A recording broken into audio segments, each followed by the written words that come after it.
शुरू हुआ नहीं। ओके चलो, सो लेट्स स्टार्ट। हर हर महादेव। चलो शुरू करते हैं, फोकस करना। आज से हम देखने वाले हैं सेल्स ऑफ गुड्स एक्ट, और सेल्स ऑफ गुड्स एक्ट के अंदर हम सबसे पहले देखने वाले हैं बायर और सेलर का definition. First thing, sale of goods act हो या पार्टनरशिप एक्ट हो, एक्ट चाहे कोई भी हो, बेस हमेशा कॉन्ट्रैक्ट एक्ट ही रहेगा, ठीक है, except for company law and LLP.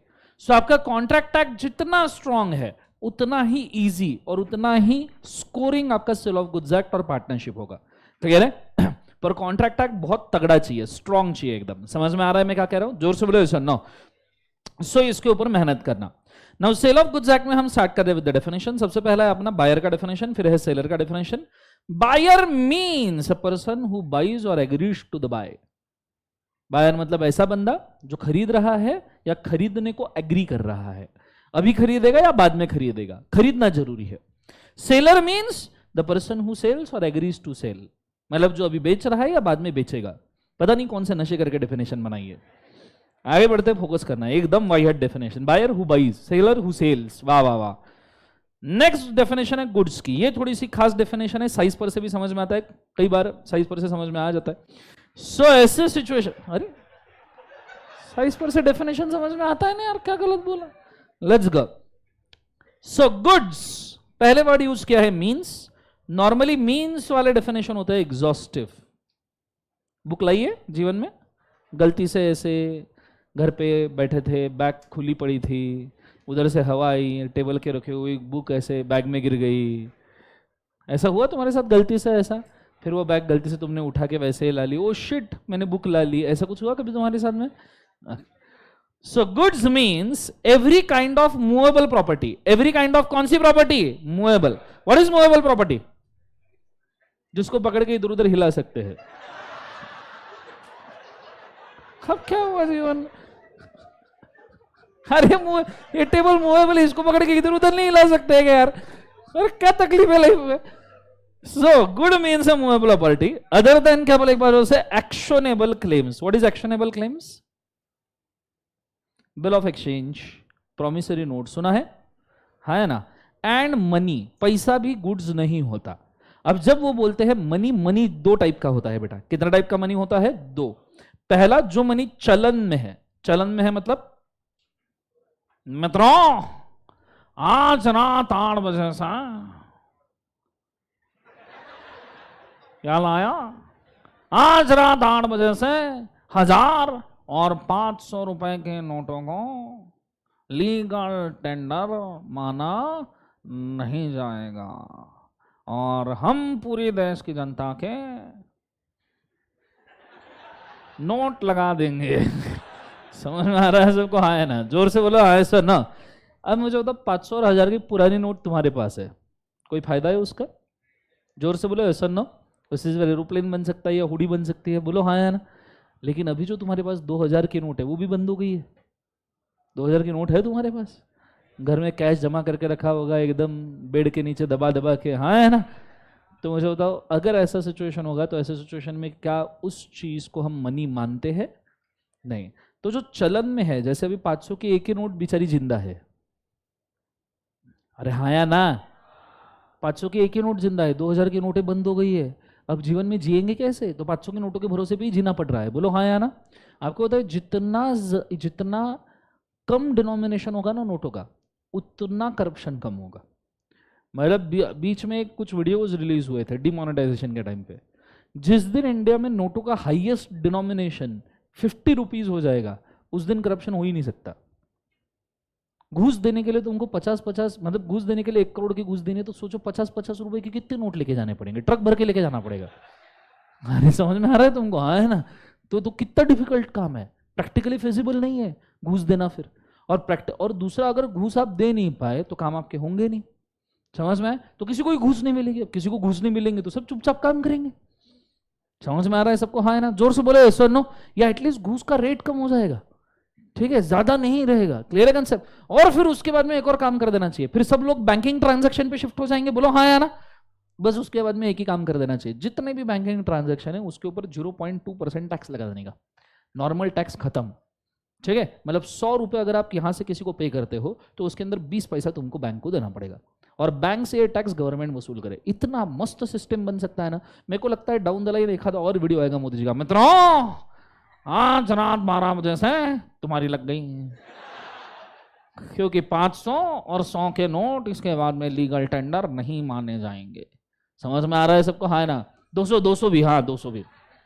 ऐसे धीरे धीरे वो नीचे आ रहे हैं, लिटिल लिटिल लिटिल। आप देखो उन्होंने कितना भारी गेम खेला। 500 1000 की बंद की, हाँ 2000 की लाई, 2000 की बंद कर दिया, 500 की बची।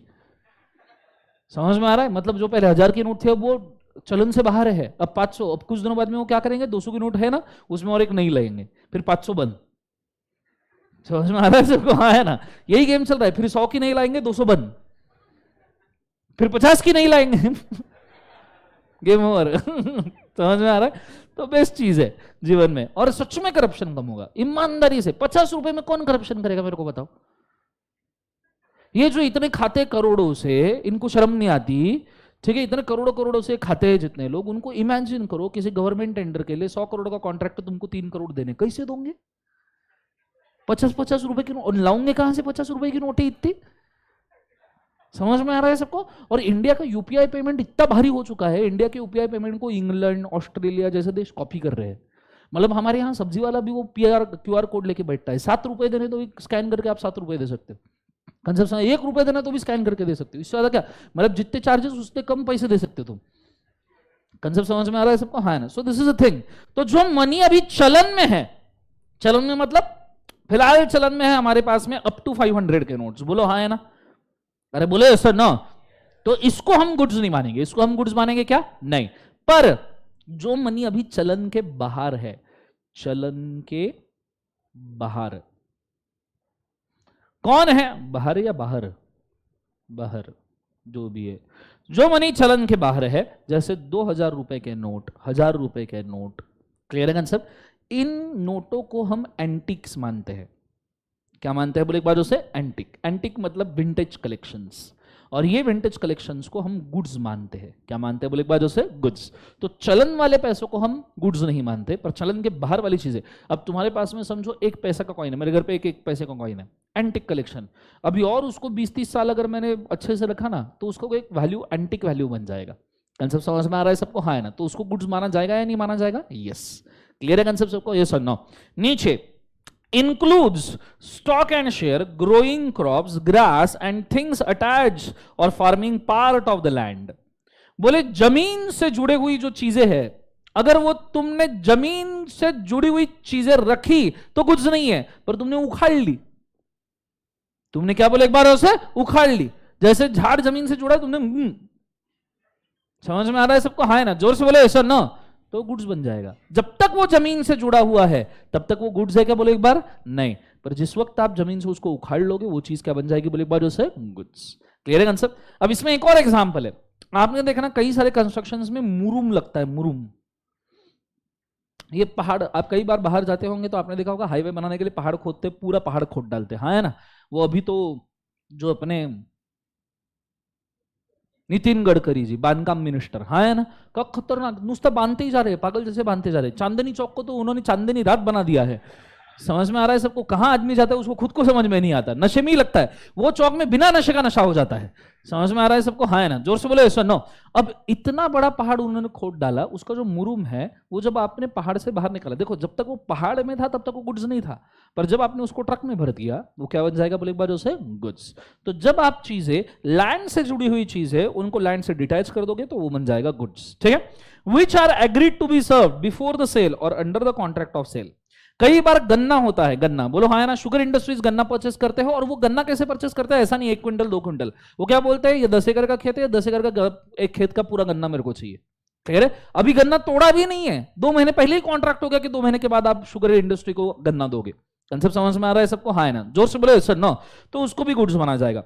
Actionable claims are the claims can be enforced only by an action, for example a debt on not a movable property, और क्या बोले एक बार जैसे गुड्स। जी bill of exchange, promissory note, इनको आप गुड्स मान नहीं सकते, जैसे डिबेंचर्स वगैरह हो गया। ठीक है, अब इस मामले में थोड़ा सा शेयर डिबेंचर के ऊपर डिस्प्यूट है कि उनको गुड्स मानना चाहिए नहीं मानना चाहिए, आगे जाके हम इसको क्लियर करेंगे, डोंट वरी। उसके नीचे एक छोटा सा डायग्राम दिया है कि गुड्स के अंदर क्या क्या क्लैरिफिकेशन है। फिर उसके बाद में दो टाइप के गुड्स इन्होंने मेंशन किए हैं। पहला गुड्स है एग्जिस्टिंग। कौन सा गुड्स है बोले एक बार जैसे एग्जिस्टिंग। एग्जिस्टिंग मतलब,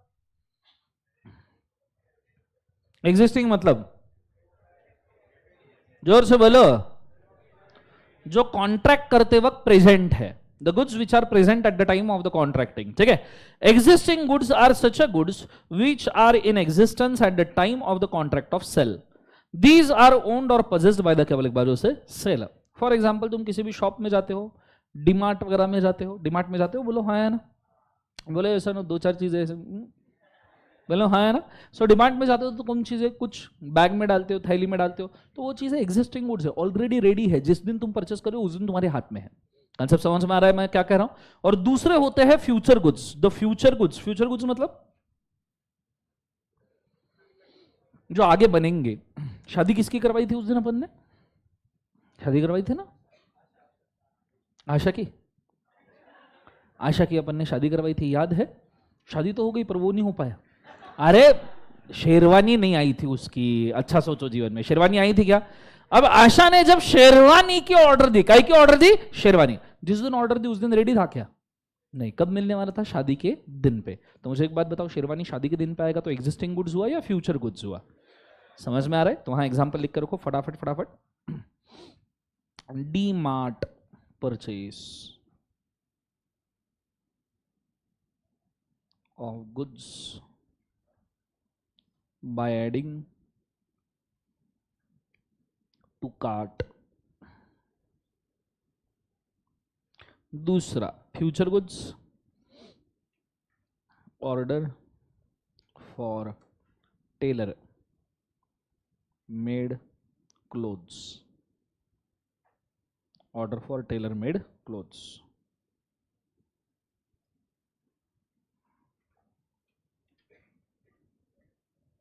देख लिया हमने, हाँ है ना, जोर से बोले सर नो। ये चीज होने के बाद में आगे बढ़ रहा हूं मैं। नेक्स्ट है specific goods. What is specific goods, जरा इसको रीड करते हैं सब जन साथ में। मीन्स गुड्स से रेडी, 1 2 3 बोलो क्या है। Means a goods identified or agreed upon the time of the contract of the sale has been made. Identified or agreed at the time of the contract. Specific goods may be distinguished from the generic uncertain goods defined only by the description and not identified or agreed upon. Certain goods have been held to mean a goods identified in accordance with the agreement after contract of sale has been made. For example, medicine as per क्या बोले एक बार उसे need. Do you know what is generic goods? Generic goods क्या है, general goods. जोर से बोलो, कौन से गुड्स है बोले एक बार, जनरल। काय झालं, ऑनलाइन दिसत नाही का।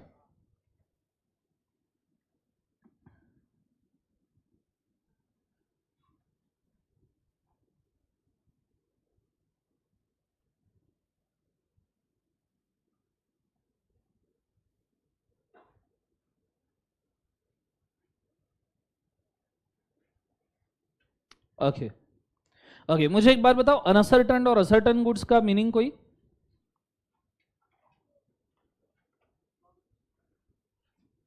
है, क्या बोला ये। ओके, पूरा ध्यान बोर्ड के ऊपर देना है, ठीक है। आ जाओ। तुम कभी तुम्हारे मॉम डैड के साथ बिग बाजार वगैरह गए हो, बिग बाजार या डीमार्ट गए, बोलो हाँ है ना, जोर से बोलो सर ना। ओके, मेरे को एक बहुत जोर से सवाल है, पूछो क्या। डीमार्ट में नॉर्मली आप एक एरिया में जाते हो जहां पे ऐसे बड़े बड़े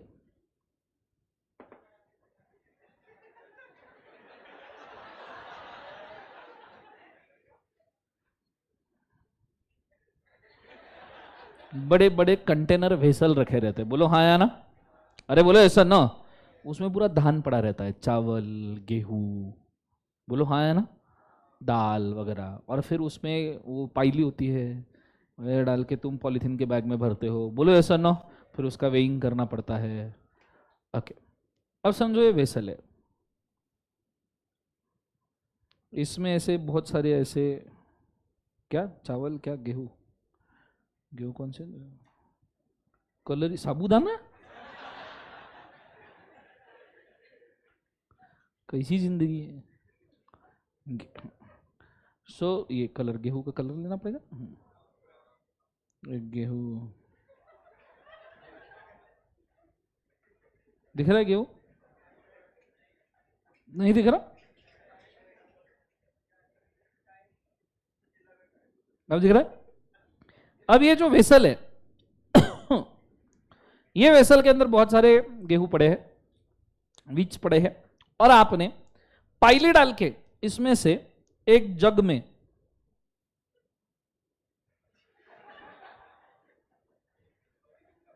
ऐसे बहुत सारे गेहूं भर लिए, ठीक है, ठीक है, जो इल लिया उसके, हाँ लेट्स गो। अब समझो तुमने जग में, अब मुझे एक बात बताओ, ये इतना बड़ा पाइली है, ये इतना बड़ा पाइली को कहा जाता है बल्क गुड्स। कौन से गुड्स बोले एक बार उसे, बल्क गुड्स। ये बल्क गुड्स को हम एक और नाम से जानते हैं, अनसर्टन गुड्स।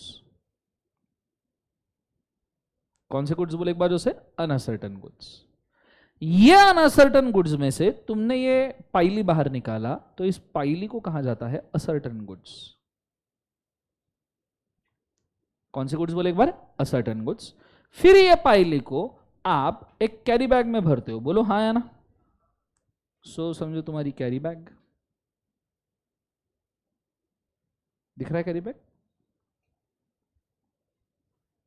गेहूं, अरे बोलना हाँ या ना, इसके ऊपर ये लेबल, ठीक है, हाँ। सो कैरी बैग के ऊपर आपने गुड्स भर लिए, तो ये गुड्स हो जाते हैं स्पेसिफिक गुड्स। कौन से गुड्स बोले एक बार उसे, specific goods in deliverable state. In कौन सा स्टेट बोले एक बार उसे, डिलीवरेबल स्टेट। समझ में आ रहा है। जब गुड्स बल्क गुड्स में से बाहर निकालते हैं तो हो जाते हैं असर्टन। असर्टन में से जब वो डिलीवरेबल स्टेट में आते हैं तो क्या हो जाते हैं बोले एक बार उसे, स्पेसिफिक। कंसेप्ट समझ में आ रहा है सबको, हाँ है ना, जोर से बोलो सर नो। आइडिया क्लियर है मैं एग्जैक्टली क्या कह रहा हूं, इस चीज के ऊपर और क्लैरिफिकेशन आएगा, जस्ट वेट। नाउ अगर मैं बोलूं तो goods in deliverable state, goods are said to be in deliverable state when they are in such a condition that the buyer would under a contract be bound to take a delivery of them। Goods ऐसे state में है कि buyer को delivery लेना ही पड़ेगा, मतलब buyer immediately आया तो डिलीवरी लेके जा सकता है, बायर ने उस वक्त डिलीवरी लेना चाहिए जिस वक्त गुड्स आपके पैक करके बाहर निकल गए और आप उसको स्ट्रेट अवे लेके जा सकते हैं। कंसेप्ट समझ में आ रहा है मैं क्या कह रहा हूं, जोर से बोले एक बार यस नो। तो इस चीज को आपने याद रखना, इनको क्या कहा जाता है, गुड्स इन कौन सा स्टेट बोले एक बार जो है, deliverable state. Is it very clear everybody, बोलो हाँ या ना। नाउ डिलीवरी के बारे में हम बात कर रहे थे, तो हम जानते हैं अभी डिलीवरी के फॉर्म। यहां डिलीवरेबल स्टेट के लिए एग्जांपल लिख लो, when the grains are purchased from market in packets, the grains are purchased from the market in packets।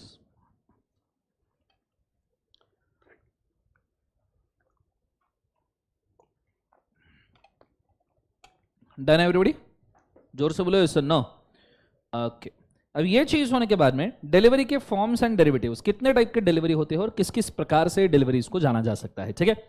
3 type के डिलीवरी एक्चुअली होते हैं। कितने टाइप के होते हैं बोले एक बार से, 3। सबसे पहला डिलीवरी होता है एक्चुअल, दूसरा होता है सिंबॉलिक, तीसरा होता है constructive. What is actual delivery? What is actual delivery? जब गुड्स आपको एक्चुअल हाथ में दे दिए, फॉर एग्जाम्पल आशा शादी हो गई और ये बीवी के लिए गिफ्ट खरीदने के लिए कुछ चला गया किसी दुकान में, ठीक है, मेडिकल शॉप नहीं, भिखारी नालायक, कैसे लोग हैं जीवन में। दुकान में गिफ्ट हीरो का हार परचेस करने के लिए गया। क्या परचेस करने के लिए गया? हार। अब नॉर्मली जब आप ज्वेलरी परचेस करते हो, क्या परचेस करते हो? ज्वेलरी, और वो रेडीमेड ज्वेलरी है, तो रेडीमेड ज्वेलरी का डिलीवरी का तरीका और नॉर्मल गुड्स के डिलीवरी का तरीका बहुत डिफरेंट होता है। आपने कभी ऑब्जर्व किया है? नॉर्मल अगर आप ऐसी दुकान में जाओ, उसको बोलना है भाई एक किलो तांदूल दे, 1 किलो गेहूं दे, तो इमीडिएटली पैक कर, पैसे दे देते हो आप, जा भग यहाँ से, हो गया। पर तुम ज्वेलरी परचेज करने जाओ तो पहले तुम ज्वेलरी सिलेक्ट करते हो, बोलो हाँ है ना, फिर वो ज्वेलरी को एक डब्बे में डालता है, फिर वो भेजता है काउंटर पे, काउंटर पे तुम पेमेंट करते हो, वहाँ तुमको एक बार ज्वेलरी दिखा के जाती है, तुम्हारी इच्छा है, तुम बोलते हो हाँ मेरी इच्छा है, फिर वो बंद करता है, फिर वो डिलीवरी बॉय के पास भेजता है, डिलीवरी बॉय के पास में वो ज्वेलरी भेजता है, तुम्हारे हाथ में बिल देता है, फिर तुम बिल लेके डिलीवरी बॉय के पास जाते हो, डिलीवरी बॉय को बोलते हो ये ज्वेलरी मैंने खरीदी, डिलीवरी बॉय वापस बॉक्स खोलता है, बोलता है तुम्हारी है, तुम बोलते हो हाँ मेरी है, फिर वो वापस बंद करता है, तुम्हारे हाथ से बिल लेता है, कूपन फाड़ता है, खुद के पास रखता है, एक कूपन बिल तुम्हारे पास देता है, साथ में बॉक्स को पैक करके एक थैली में देता है एकदम ब्रांडिंग वैंडिंग वाले, और तुमको देता है थैली और बोलता है सर गुड डे। कभी ऐसा होता है क्या कि तुम गए पीएनजी पूर्ण गाड़गी रान का ज्वेलर, तुमने बोला ये ज्वेलरी मेरे को पसंद आई 10 लाख की, इमिडिएटली उसने निकाली, हाँ ये लो पैसे दो, हाँ चल भाग यहाँ से, ऐसा हुआ था कभी ज्वेलरी के अंदर? जोर से बोलो ऐसा नो। तो डिलीवरी में भी बहुत सारी चीजें, अब ज्वेलरी शॉप में जो तुम डिलीवरी देख रहे हो वो एक्चुअल डिलीवरी है, और राशन की दुकान में तुम डिलीवरी जो देख रहे हो वो दोनों एक्चुअल डिलीवरी है। कंसेप्ट समझ में? ज्वेलरी रहे, राशन की दुकान रहे, तुमको गुड्स इमीडिएट मिलने वाले हैं। कंसेप्ट समझ में आ रहा है सबको? हाँ है ना? जोर से बोलो ऐसा नो। दूसरा डिलीवरी होता है symbolic. What is symbolic delivery? When there is a delivery in a token or transfer of something else, delivery of the goods in the case of transit may be made by handing over the document of title of the goods। ठीक है, transit में goods है, अगर आपको देना है, document of title आपको मिल गया तो डिलीवरी हो जाएगी। एक और एग्जांपल लेते हैं सिंबॉलिक डिलीवरी का। आपने देखे होंगे अभी मैच चल रहे हैं, बोलो हाँ है ना? कौन सा कप चल रहा है? एशिया कप चल रहा है, बोलो हाँ है ना? एशिया कप के एंड में ऐसे मैन ऑफ द सीरीज के लिए समझो कार रखी है, ठीक है? मैन ऑफ द सीरीज के लिए क्या रखी है? टाटा। टाटा वालों ने रखी हैरियर कार, बोले जो मैन ऑफ द सीरीज उसको हैरियर कार हमारी तरफ से गिफ्ट, बोलो हाँ है ना? अब जो मैन ऑफ द मैच, समझो man of the match let's say बन गया हार्दिक पांड्या। कौन बन गया बोले एक बार उसे? For example Hardik Pandya. और टाटा वालों ने सोचा हार्दिक पांड्या इसको एक्चुअल डिलीवरी दे देते, कार उठाई क्रेन से ऊपर से डाल दी, एक्चुअल डिलीवरी। हार्दिक पांड्या को बोले जेल। चलेगा ऐसा? कुछ चीजों के एक्चुअल डिलीवरी नहीं हो सकते। जो चीज़ें मूव करना या जिन चीज़ों को मूव करने से कंज्यूमर को डैमेज हो सकता है, वो चीज़ों के एक्चुअल डिलीवरी करना मुश्किल है। कैसा लगेगा? तुम बाइक परचेस करनी है, हार्ली डेविडसन परचेस करने के लिए गया और डिलीवरी के नाम पे क्रेन से बाइक उठे इसके हाथ में दे दी, चलेगा ऐसा? क्योंकि तुमने बाइक परचेस की ना, पर बाइक परचेस करने का तो तुमको क्या देते हैं? वो तुमको चाबी देते हैं। चाबी का एक मस्त वो जो नहीं रहता कैरिकेचर, हाँ है ना? वो इतना बड़ा कैरिकेचर लेते और डाल बोलते, मतलब अरे सॉरी बोलते ये ले करके, बोलो हाँ या ना? हर जोर से बोलो सुनो। तो कौन सी डिलीवरी हुई बोले एक बार? सिंबॉलिक। एक्चुअल गुड्स डिलीवर हुए क्या? नहीं, सिर्फ सिंबल डिलीवर हुआ है। कैसे डिलीवर हुआ है बोले एक बार? जो से कंसेप्ट समझ में आ रहा है मैं क्या कह रहा हूं? जोर से बोलो यस और नो। फिर उसके बाद में आती है कंस्ट्रक्टिव डिलीवरी। कौन सी डिलीवरी बोले एक बार? उसे कंस्ट्रक्टिव। ये डिलीवरी तुमसे ज्यादा किसी और को बेटर लेवल पे पता ही नहीं हो सकती, तुमको कंफर्म पता ही है। कोई एग्जांपल दे सकता है?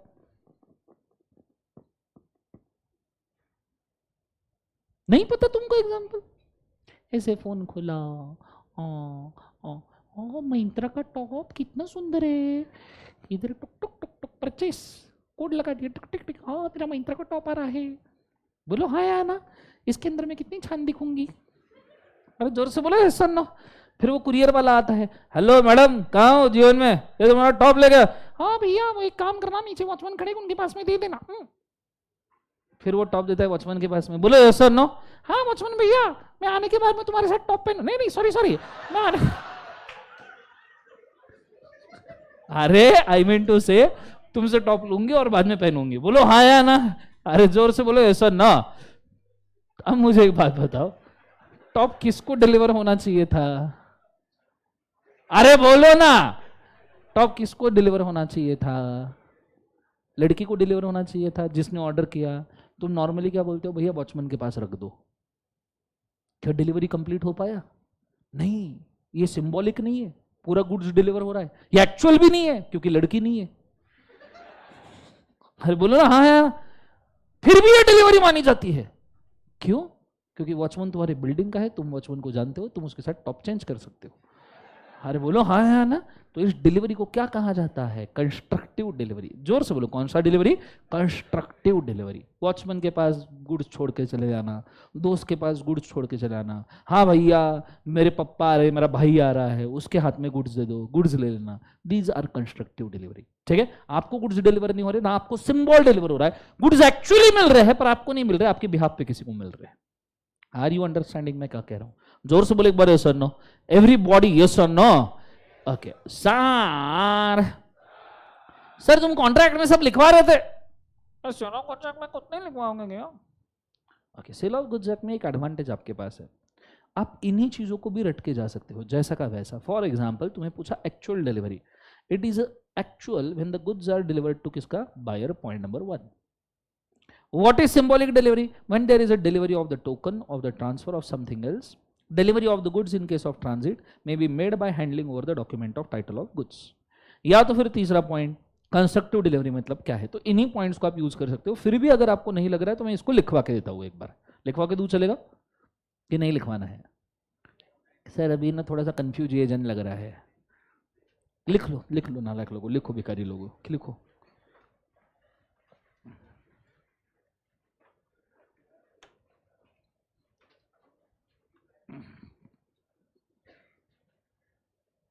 लिखना। Types of deliveries. Types of deliveries. पहला actual delivery.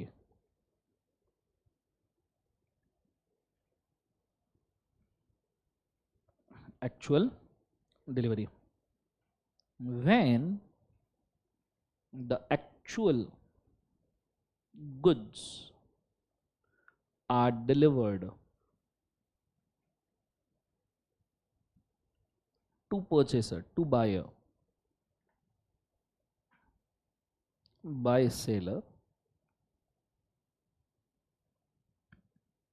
it's called as actual delivery of goods. Symbolic.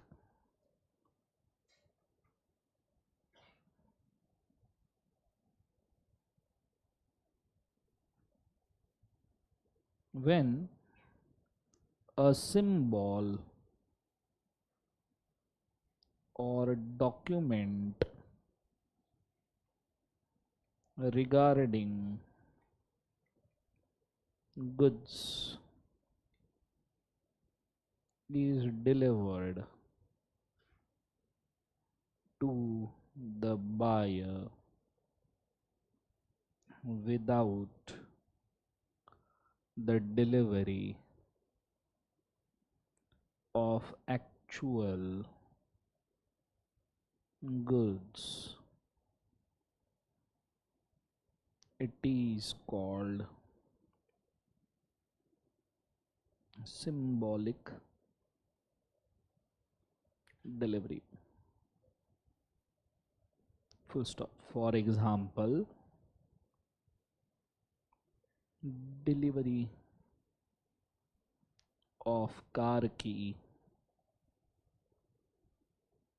instead of car.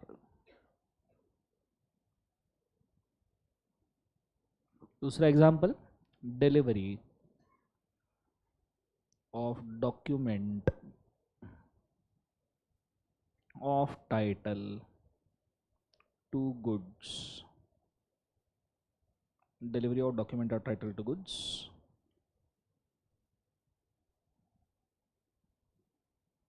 when goods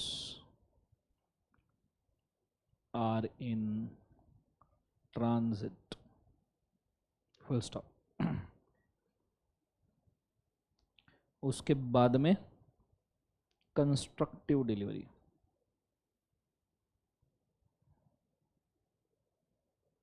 constructive क्या बोले एक बार उसे? डिलीवरी। when goods, या फिर ऐसा, sorry, when some act is done with goods and delivered to a person representing buyer, delivered to person representing buyer, then without actually delivering to buyer is constructive delivery. Full stop. लिख लिया सबने? सांगा हो? Done everybody? जोर से बोलो sir no. Constructive delivery का example क्या?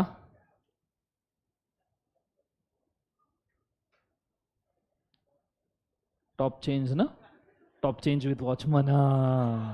भिखारी. Delivery of goods to watchman. दूसरा और एग्जाम्पल,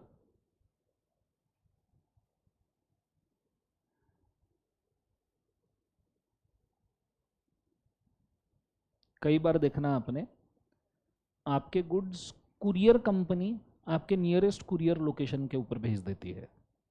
बोलो हाँ है ना? वहाँ से फ़ोन आता है, सर आप आपके गुड्स कलेक्ट कर लेना, कलेक्ट करने का अवधि है आज शाम 7 बजे तक. बोलो ऐसा ना, तुम गई नहीं तो शाम 7 बजे तक के बाद क्या माना जाएगा? शाम 7 बजे के बाद माना जाता है कि तुम्हारे गुड्स ऑलरेडी डिलीवर्ड हो चुके हैं, और अगर गुड्स में कोई प्रॉब्लम होता है तो तुम लॉस क्लेम नहीं कर सकते. क्लियर है? That is constructive delivery. मान लिया कि कर दिए. समझ में आ रहा है सबको? हाँ है ना? जोर से बोले एक बार sir no. So collection of goods from shipping hub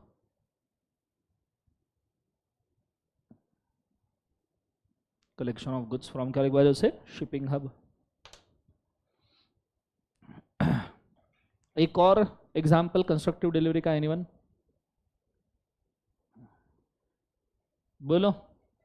जहां गुड्स इंस्टॉलमेंट में मिलते हैं. Anyone with the installment of goods example? अरे इतने इजी एग्जाम्पल है, सोचो. इंस्टॉलमेंट में जहां से गुड्स मिलते हैं, कहां पे मिलते हैं इंस्टॉलमेंट में गुड्स? बिरयानी. ओके. सवेरे घर पे पेपर आता है सबके? जोर से बोलो ऐसा ना. 30 दिन के 30 पेपर आने चाहिए एक बिल में. बोलो हाँ या ना? डेली एक एक आता है. बोलो ऐसा ना. तो इंस्टॉलमेंट में डिलीवरी आ रहा है, तो क्या पूरे पेपर मिलने के बाद ही आप ऐसा मानते हो कि डिलीवरी हो गई? डेली बेसिस पे हो रही है ना. सो डेली बेसिस पे जब कोई भी गुड्स इंस्टॉलमेंट में आते हैं तो आप उसको मानते हो कंस्ट्रक्टिव डिलीवरी हो रही है. कौन सी डिलीवरी हो रही है? कंस्ट्रक्टिव. क्योंकि ये नहीं बोल सकते कि नहीं हो रही, ये भी नहीं बोल सकते कि हो रही. बोलो हाँ या ना? पूरी डिलीवरी नहीं हुई है, पूरी हुई है ये भी नहीं बोल सकते, और नहीं हुई है ये भी नहीं बोल सकते. तो कौन सा टाइप की डिलीवरी हो गई? कंस्ट्रक्टिव. कि हो रही है अभी, मतलब एज गुड एज हुई गई है. कंसेप्ट समझ में आ रहा है मैं क्या कह रहा हूं? जोर से बोले एक बार यस नो. आइडिया क्लियर है मैं क्या कह रहा हूं? बोलो हाँ या ना. अच्छा. सो ये हो गया टाइप्स ऑफ डिलीवरी. उसके बाद में हम जा रहे हैं नेक्स्ट वाली चीज, बड़ी इंपॉर्टेंट, बहुत ही शानदार, जबरदस्त, जिंदाबाद, तूफान. बोलो हम्बा. So we are looking for document of title dot, document of title and document showing title dust, dot and dust. Are you ready? जोर से बोलो सर ना.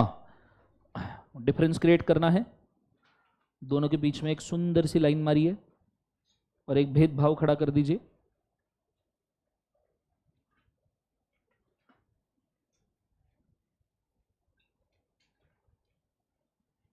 लाइन हमेशा बहुत बढ़िया सीधी मारनी चाहिए.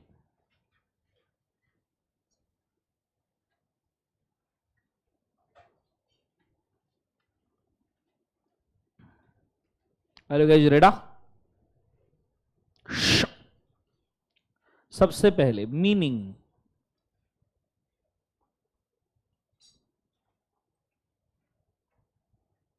मैं दोनों के पॉइंट्स भी लिखवा रहा हूं, डिफरेंस भी लिखवा रहा हूं. हाँ पॉइंट्स चाहिए कंबाइन करके लिख लो, 1 2 3 4, और डिफरेंस चाहिए कॉलम लिख लो, ठीक है। सो मीनिंग, डॉक्यूमेंट ऑफ टाइटल का क्या मीनिंग है? एनीवन? जिसमें हमारा नाम लिखा रहता है?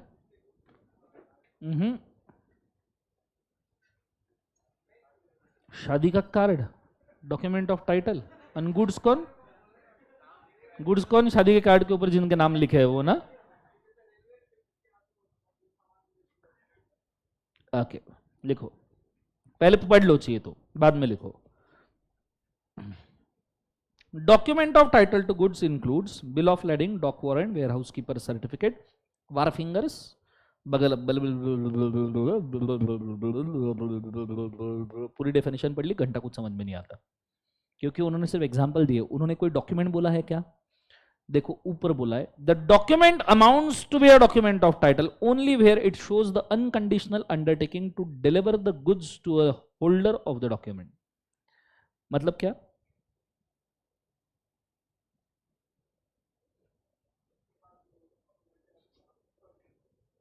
जिसके पास वो है उसको वो मिलेगा।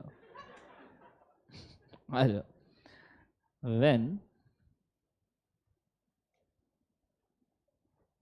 a document represents ownership of goods and it can be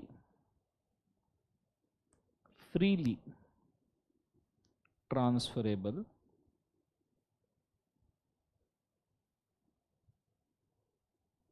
and holder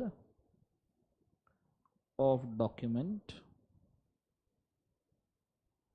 gets title to such goods, it's dot, it's केवल एक बार उसे डॉट, फुल स्टॉप। लिख लिया सबने? जोर से बोले sir. No, what is dust? Point number 1, the document represents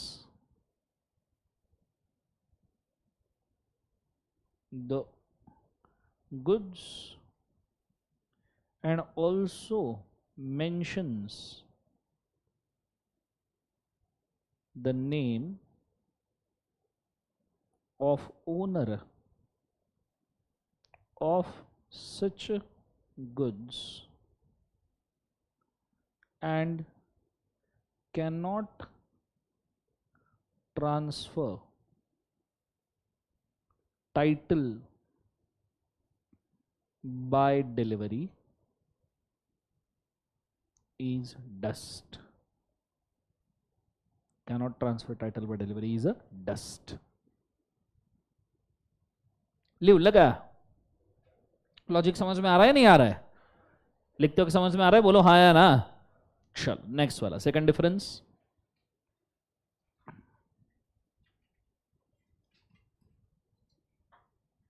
transfer of ownership.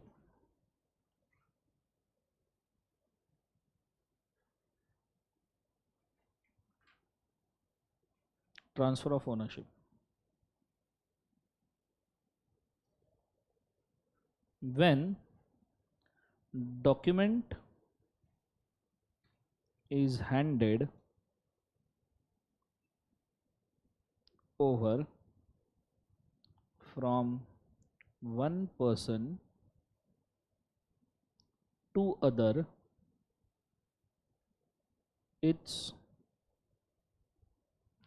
transfers ownership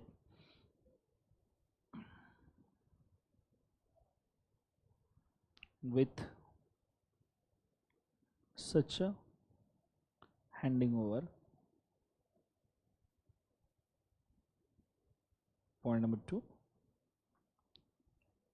it requires valid agreement for a transfer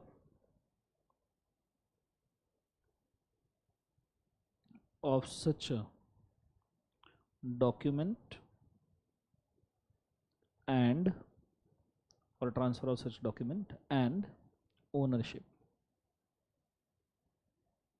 of goods.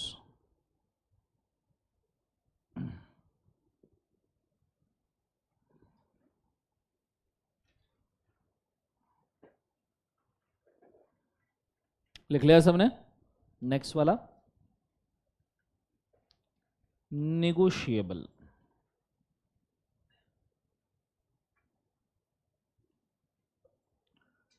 Dot is negotiable.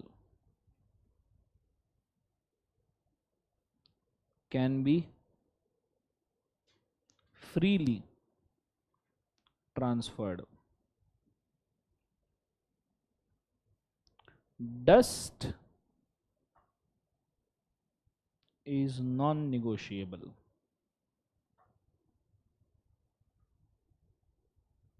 Can be transferred with agreement.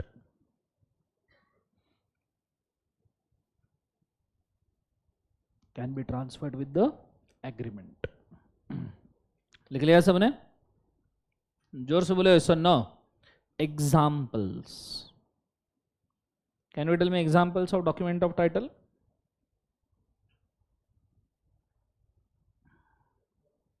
Railway receipt,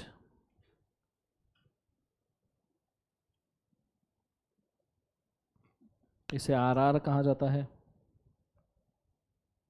नालायक. Lorry receipt,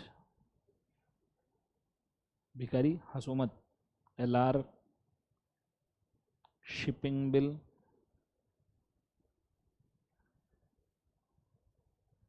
bill of lading,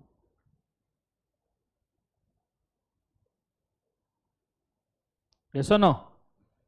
Either share certificate,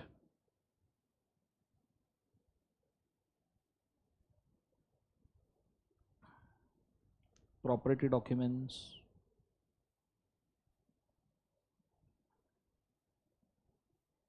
etc. मस्त 4 point वाला difference बन गया आपका document of title, document showing title, साथ में points भी बन गए. ठीक है, चाहिए चारों पॉइंट लिखो, चाहिए तो डिफरेंस लिखो, तुम्हारी मर्जी, what ever you wish for. Is it clear everybody? जोर से बोलो सर. नो, सबको समझ में आ रहा है? अरे बोलो ना हाँ या ना. सांडदार. ये होने के बाद में हम अगले वाली चीज के ऊपर जा रहे हैं, document of title, document showing title के बाद में. Now we are going for understanding the property in the goods.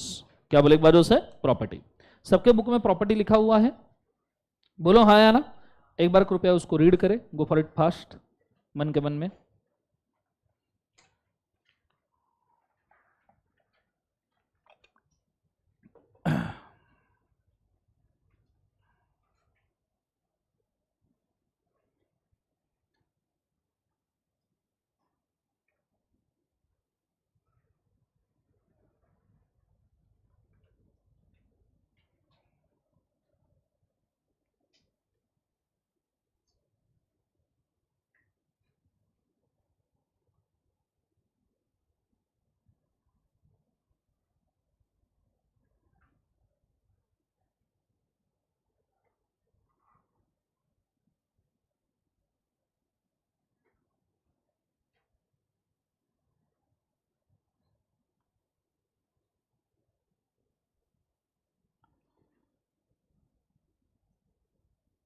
चलो डन एवरीबॉडी.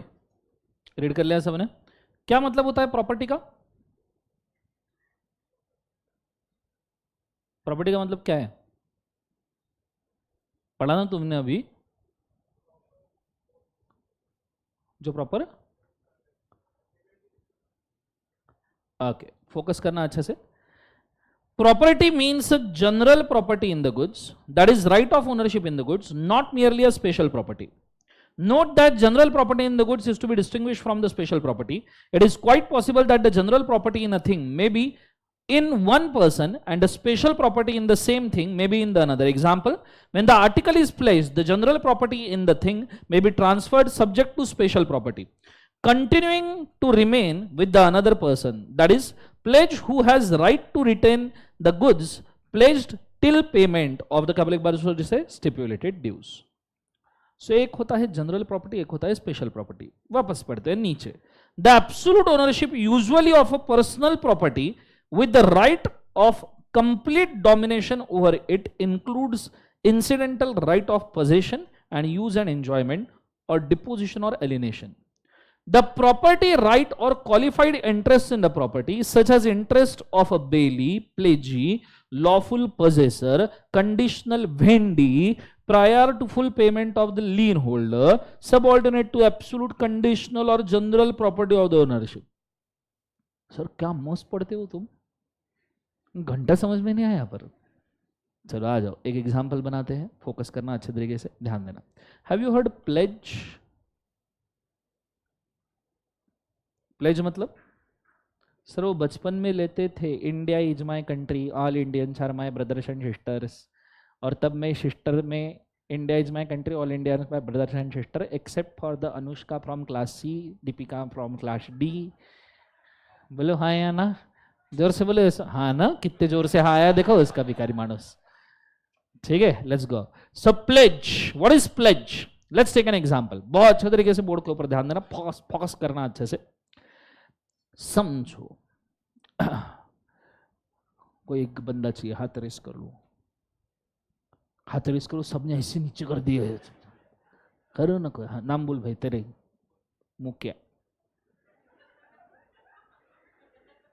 मुक्या. मुक्या की गर्लफ्रेंड थी. गर्लफ्रेंड का नाम था जैस्मिन. बहुत सुगंधित थी.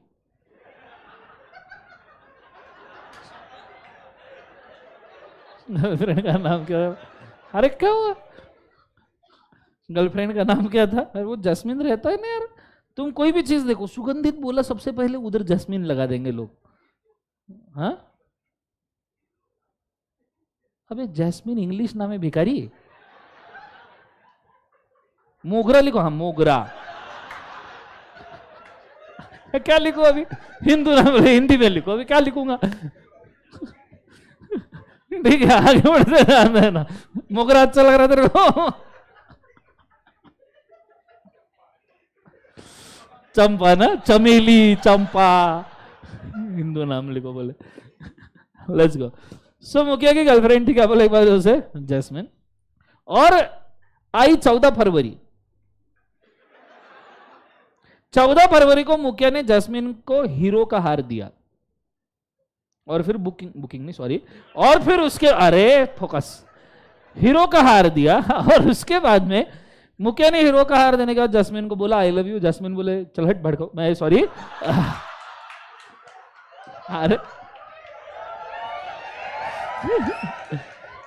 ऐसा मतलब अरे वो तो मुखिया ने जैस्मिन को हीरो का हार दिया. जैस्मिन हीरो के हार पे भी नहीं वाली, बोले चल हट नालायक मुलगा. ठीक है, और हीरो का हार वापस फेंक के मारा मुखिया को. अब मुखिया क्या करेगा हीरो के हार का? खुद तो पहन के घूमेगा नहीं. ठीक है, तो ऐसे सिचुएशन में ये कॉन्ट्रैक्ट हो गया फेल. तो मुखिया चला गया लिक्विडिटी क्रंचेस की वजह से. गाड़ी में पेट्रोल भरवाना था, इसलिए हीरो का हार लेके मनप्पुरम गोल्ड लोन के पास, सोने तारण कर्ज, क्या बोले एक बार, मनप्पुरम गोल्ड लोन. अब गोल्ड लोन वाले के पास में गया, और गोल्ड लोन वाले को इसने बोला मुखिया ने कि ये हीरो का हार मेरे को गिरवी रखना है, बदले में मेरे को 2 लाख रुपए चाहिए. हीरो का हार था 4-5 लाख रुपए का, तो 2 लाख मनप्पुरम गोल्ड वालों ने दे दिए. और हीरो का हार मुखिया ने ट्रांसफर कर दिया किसको, बोले एक बार उसे, मनप्पुरम गोल्ड लोन वाले को.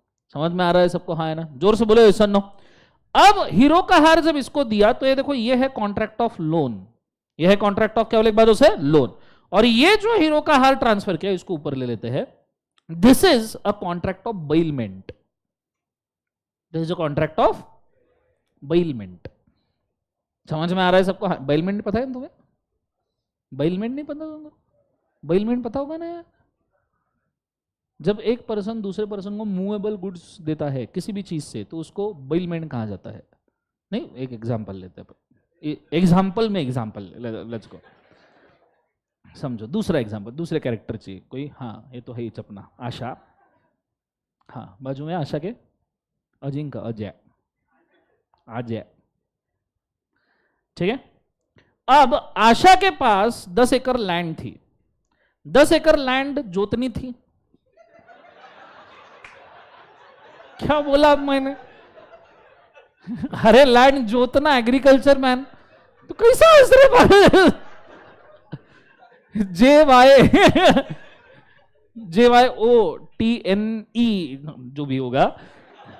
आशा को, अब मुझे एक बात बताओ, हल खुद आशा चलाएगा क्या? आशा अगर हल चला तो बैल क्या करेगा? तो ऐसे सिचुएशन में आशा के पास एक बैल था।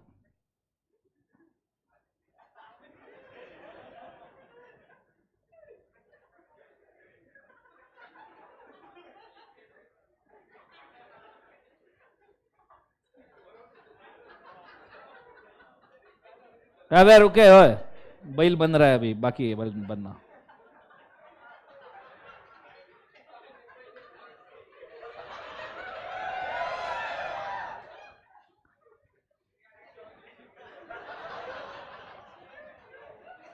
खावा जीवन में बैल है ना। अरे कितना अच्छा ड्राइंग बना। बचपन मेरे को ड्राइंग में आउट ऑफ आउट मार्क मिला करते थे, ठीक है। आशा के पास बैल था, तो आशा और बैल दोनों मिलके खेत में चले गए, खेत जोतने के लिए। अरे फोकस, ठीक है। तो आशा का 10 एकड़ का खेत जोतना हो गया, और फिर अजा जो था, अजा ने देखा कि आशा और बैल खेत को बहुत अच्छे से जोत रहे हैं। अरे क्या हुआ? तो ऐसे सिचुएशन में अजा आया आशा के पास। अजा आशा को बोलता है, भाई तेरा बैल बहुत ही अच्छे से क्या तू ये बैल मुझको देगा? तो आशा बोले बिल्कुल ले जा, कोई दिक्कत नहीं। तो आशा ने बैल ट्रांसफर किया किसको? जोर से बोलो, किसको ट्रांसफर किया? अजा। और फिर अजा और बैल मिलके उसके खेत को आइडिया क्लियर है मैं क्या कह रहा हूं? जोर से बोलो ऐसा ना। मुझे तो बैल is a movable goods, livestock होता है ना, बोलो हाँ या ना। When one person transfer of movable property to another is called bailment. अब यहां पे Asha is called as bailor, Asha is called as क्या? Bailor. Ajay is called as bailee, क्या कहा जाता है? Bailee. So when bailor bails the bail to bailee is a bailment. समझ में आ रहा है सबको? हाँ या ना?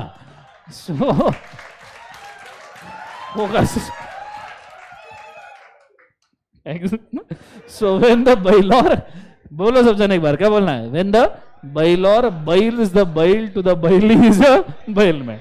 कंसेप्ट समझ में आया? पक्का हाँ है ना? जोर से बोलो हाँ या ना। अब जाते हैं प्लेज पे। तो आपने देखा कि यहां पे प्लेज में भी बेलमेंट का कॉन्ट्रैक्ट इन्वॉल्व है, बोलो हाँ या ना? प्लेज में बेलमेंट का कॉन्ट्रैक्ट है या नहीं है? एक है गुड्स ट्रांसफर किया जा रहा है, the goods transfer is a bailment, और लोन लिया जा रहा है, that is a loan. So what is pledge? Pledge is a loan plus bailment.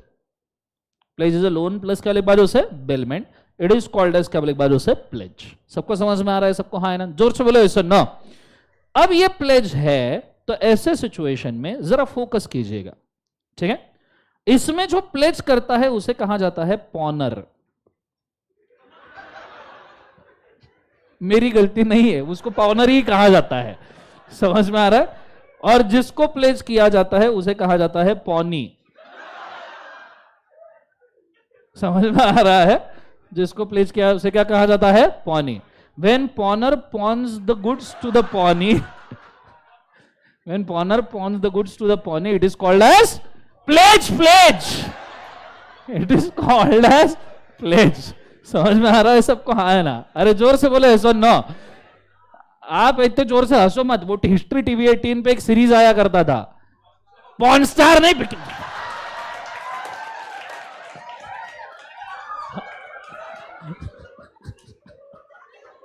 अरे वो PAWN वाला था, हब वाला नहीं था वो।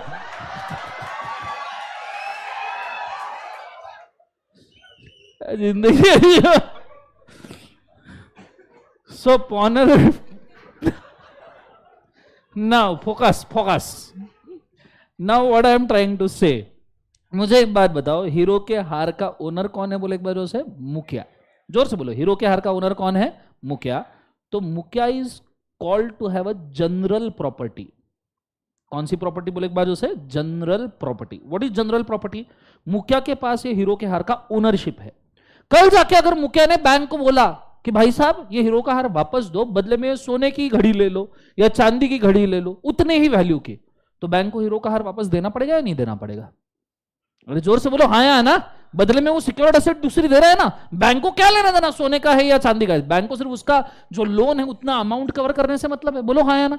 सो कल मैंने अगर 5 लाख का हीरो का हार ले लिया और 10 लाख का मैंने सोने का हार देने की कोशिश की, तो बैंक तो खुशी खुशी ले लेगा ना, और बैंक मना भी नहीं कर सकता। क्यों? क्योंकि ओनर मुखिया है एंड मुखिया can decide what can happen with the हार। कंसेप्ट समझ में आ रहा है सबको? हाँ है ना। जोर से बोले सर नो।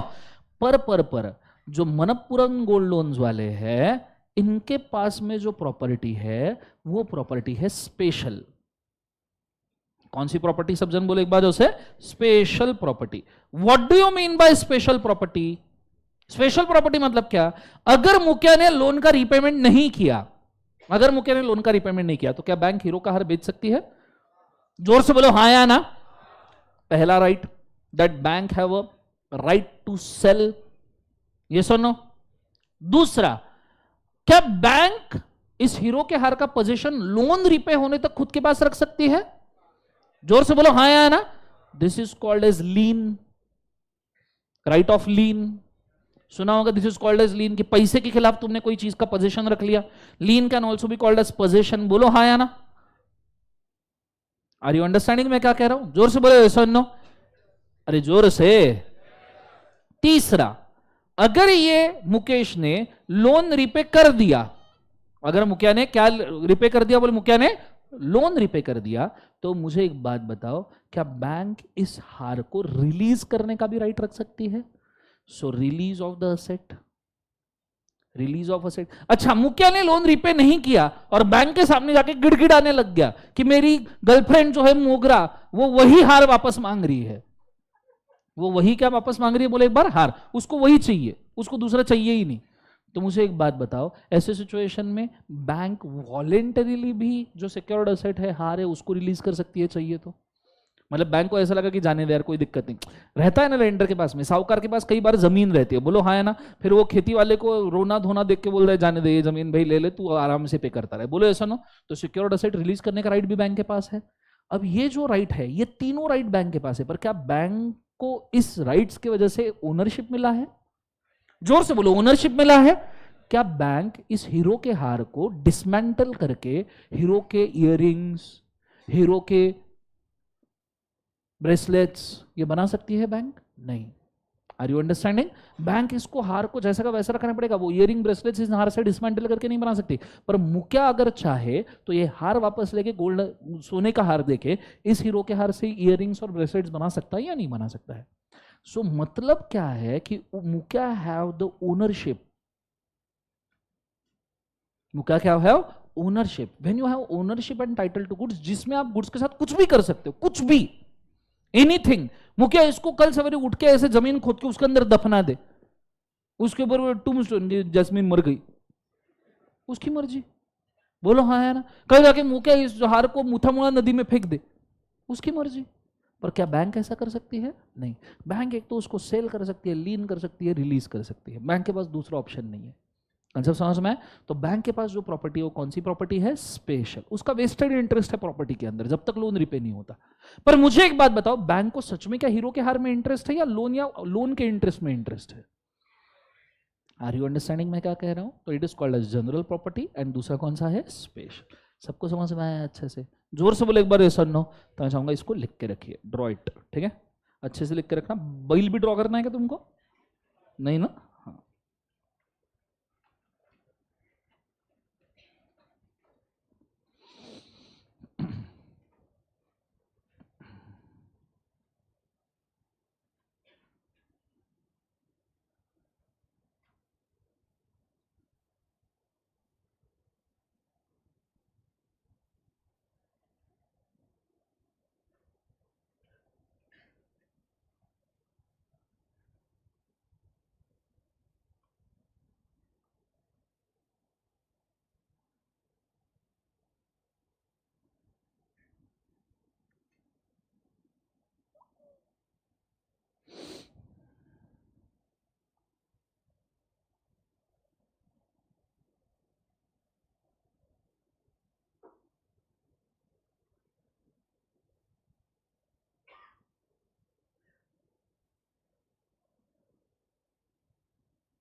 डन।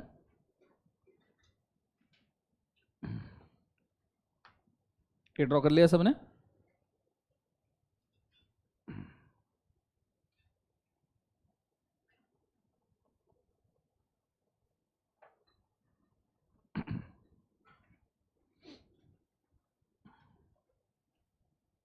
हो गया सबका? नीचे नोट डालिए, जनरल प्रॉपर्टी। जनरल प्रॉपर्टी मैं डिक्टेट कर रहा हूं, लिखिएगा।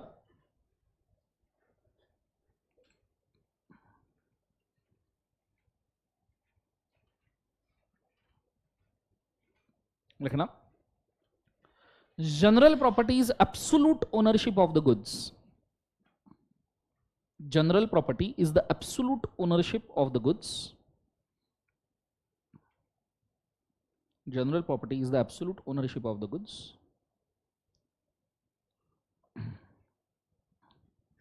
with specific person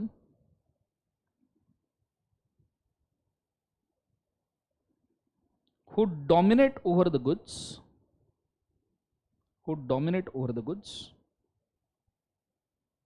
and its incidental rights, who dominate over the goods and its incidental rights.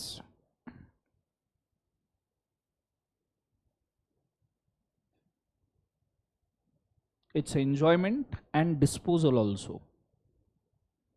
Its enjoyment and disposal also. Full stop.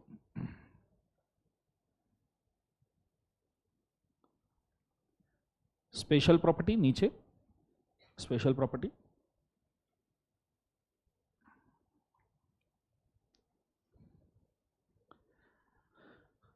The qualified interest or right in a property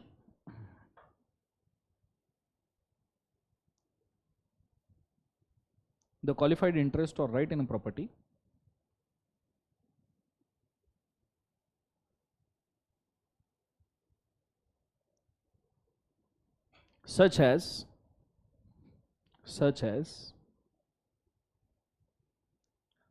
right to sell, comma right of lien, comma release of property, comma use of property,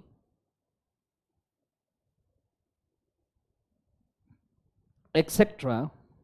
Release of property, use of property, etc. Without the ultimate right to dispose of the same,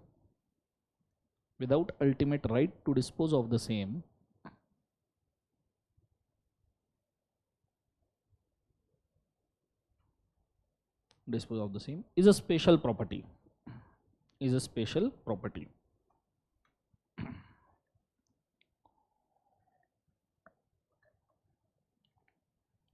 full stop. लिख लिया सबने? जोर से बोलो yes और no. समझ में आया सबको? हाँ है ना? ओके, सो नेक्स्ट अगली चीज के ऊपर हम जा रहे हैं। अगली चीज जो हम देखने वाले हैं वो है कॉन्ट्रैक्ट ऑफ सेल। मैडम लग गई क्या? अरे बॉयफ्रेंड का कॉल है लगता। चलो स्टार्ट करें, बोलो हाँ या ना। Now what is contract of sale? Contract of sale में दो चीजें आती है। सबसे पहले कॉन्ट्रैक्ट ऑफ सेल में प्रॉपर सेल तो आता ही है and at the same time agreement to sell भी आता है। प्रॉपर सेल का मतलब क्या है? जो नॉर्मल सेल होता है कैश सेल, उसको हम क्या कह सकते हैं बोले एक बार? जो प्रॉपर सेल। कैश सेल को हम क्या कह सकते हैं बोले एक बार? Proper sale. What is agreement to sell? That is future sale. Agreement to sell is क्या बोले एक बार? जो फ्यूचर सेल। कैश सेल एक हाथ दो एक हाथ लो। एग्रीमेंट टू सेल कोई ऑर्डर देके कोई चीज बनवाना और बाद में आना, जैसे pre booking of the car.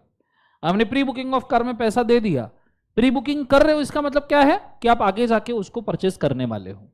Concept समझ में आ रहा है सबको? हाँ है ना? तो दैट इज कौन सा बोले एक बार? जो एग्रीमेंट टू सेल। और सेल में ये दोनों आता है, sale as well as agreement to sell. समझ में आ रहा है सबको? हाँ है ना? अब उसके कुछ इसेंशियल है। सेल करने के लिए कम से कम दो पार्टीज चाहिए, ऑब्वियस सी बात है। खुद बंदा खुद के एक जेब से निकालेगा, दूसरे जेब में डालेगा, अच्छा लगेगा? दूसरा वाला सब्जेक्ट मैटर गुड्स ही होना चाहिए, क्योंकि हम सेल ऑफ गुड्स एक्ट में है। तीसरा प्राइस मनी ही होना चाहिए, पैसा ही होना चाहिए, बार्टर सिस्टम नहीं चलेगा। सो मैं लिख के रखूं बार्टर सिस्टम क्या बोले एक बार? उसे नहीं चलेगा। ट्रांसफर ऑफ प्रॉपर्टी, बायर से सेलर, ट्रांसफर ऑफ प्रॉपर्टी मतलब ओनरशिप जाना ही चाहिए। Type of contract absolute and conditional, type of contract absolute होना चाहिए, एकदम प्रॉपर होना चाहिए। नीचे बोला है formalities of contract of sale, immediate delivery होना चाहिए कॉन्ट्रैक्ट ऑफ सेल के लिए, हाँ एग्रीमेंट टू सेल के लिए नहीं, कॉन्ट्रैक्ट ऑफ सेल मतलब जो सेल कर रहे हो एक हाथ लो, इमीडिएट डिलीवरी होना चाहिए। There may be immediate payment of price but it may be agreed that delivery is to be made at some future date. There may be immediate delivery of the goods but immediate price payment हो सकता है, हो सकते, या तो फिर there is a delivery और the payment और both are at in the installments. जैसे ये आपको नहीं समझेगा इसलिए एक डायग्राम बनाता हूं। इमीडिएट डिलीवरी,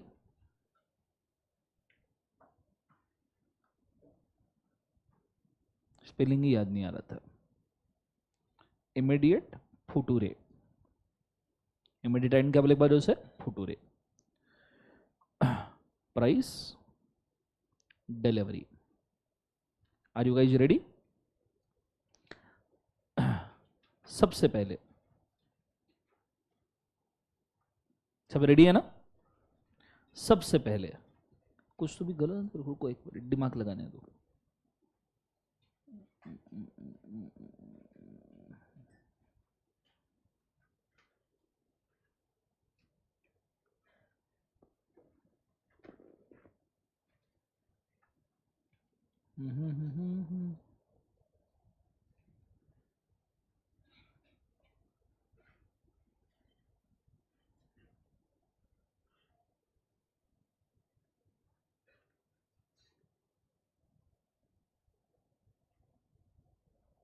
हाँ वही तो मैं बोलूं, कुछ तो भी गलत हो रहा है। अब आया ध्यान में, प्राइस को दो पार्ट में डिवाइड करूंगा, इमीडिएट पेमेंट, फ्यूचर पेमेंट। सब जन लिखते जाओ, प्राइस को दो पार्ट में डिवाइड किया, immediate payment of price, future payment of price. Delivery को दो पार्ट में डिवाइड करेंगे,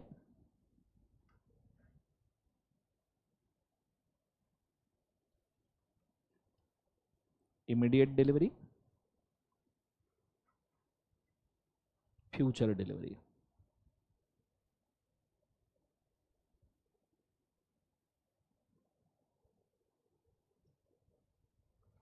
दिख रहा है सबको? दिखेगा?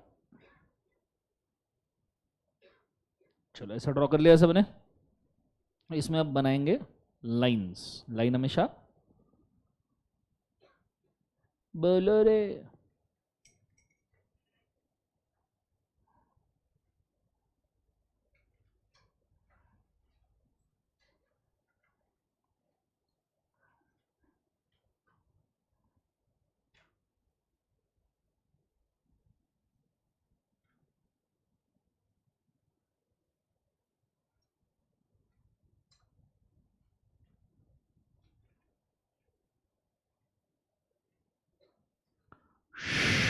दिख रहा है सबको? बोलो हाँ है ना? समझ में आ रहा है क्या कर रहा हूं मैं? अरे बोलो ना यस और नो। चलो now I am going for the, मैंने क्या किया, मैंने प्राइस को लिखा, प्राइस को दो पार्ट में डिवाइड कर दिया, immediate payment of the price, future payment of the price. Delivery of goods को दो पार्ट में डिवाइड कर दिया, immediate delivery of the goods, future delivery of the goods. बहुत अच्छे तरीके से ध्यान दोगे तो समझेगा। जैसे सबसे पहला quadrant number 1, quadrant number 1, if there is immediate payment of price and there is immediate delivery of goods, immediate payment of price and immediate delivery of goods, बराबर है? बोलो हाँ या ना? इस ब्लॉक में यही आएगा ना? अरे यस और no? Immediate payment of price and immediate delivery of goods. तो मुझे एक बार बताओ ये सेल को क्या कहा जाएगा? कैश सेल या agreement to sell? Cash sale या एग्रीमेंट टू सेल? तो सब जन बोलेंगे कैश सेल। बोलो हाँ है ना? दूसरा, there is future payment of the price and immediate delivery. Price future में मिलने वाला है, डिलीवरी इमीडिएट मिलने वाली है। एग्जाम्पल, क्या प्राइस फ्यूचर में दोगे, डिलीवरी इमीडिएट ले ली? कार? ईएमआई पे तो बैंक लोन होता है।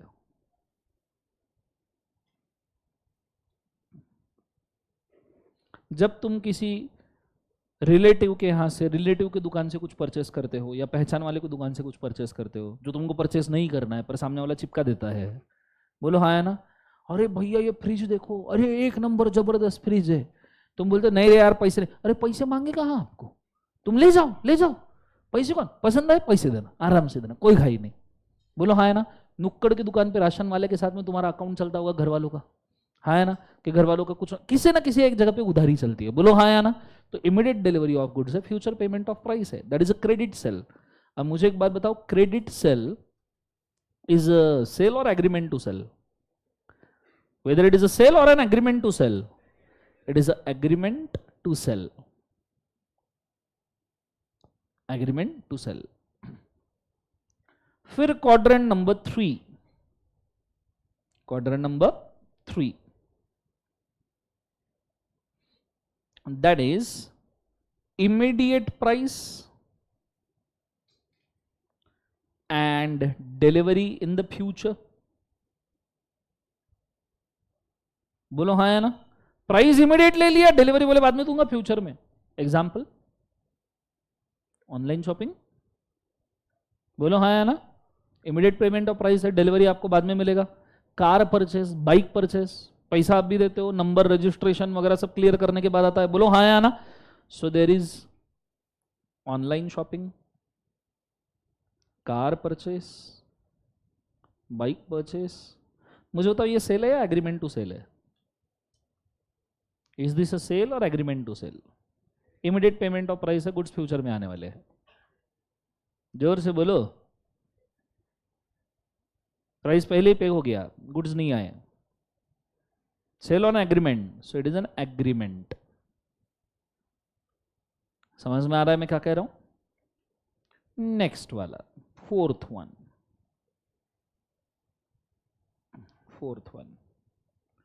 आपका फ्यूचर पेमेंट ऑफ प्राइस है एंड डिलीवरी भी फ्यूचर है।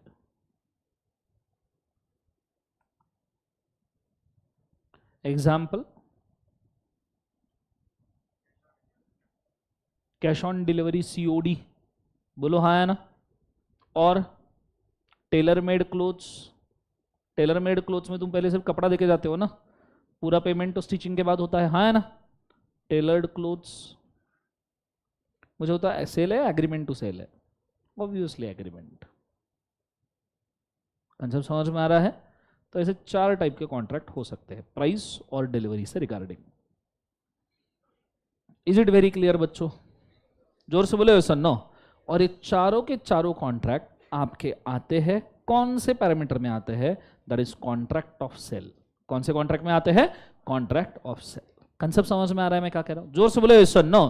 तो यहां आपका contract sale, agreement to sell ये होता है क्या एक बार उसे खत्म। अब इसके बाद में आपके बुक में 2-3 डिफरेंसेस देके रखे हैं, दिख रहे हैं सबको? बोलो हाँ या ना। ये डिफरेंसेस हम अभी नहीं लेंगे, ये चैप्टर के एंड में लेंगे, चैप्टर खत्म होने के बाद।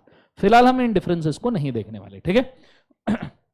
ओके, आज के लिए फिर हम यहीं पे स्टॉप करते हैं, काफी करते हैं। मैं आपको कुछ क्वेश्चंस दे रहा हूं, वो क्वेश्चन कृपया सॉल्व करके लाना पेज नंबर के साथ। एक तो फोटो खींच लो या तो फिर तुम्हारे बुक में ऑलरेडी ये क्वेश्चंस है, वहां से भी आप सॉल्व कर सकते हो।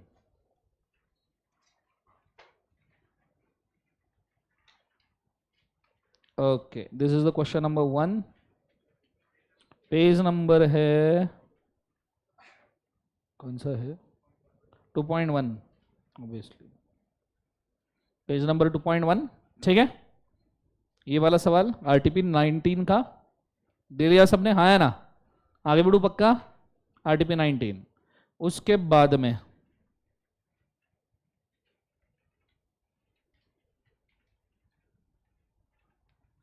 सेकंड वन ये वाला,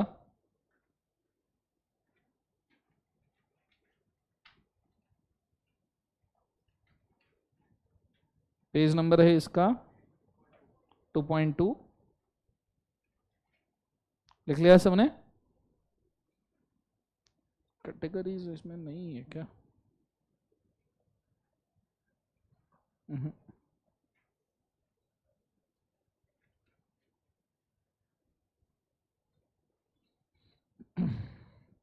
ये तीसरा वाला, explain delivery and it's forms.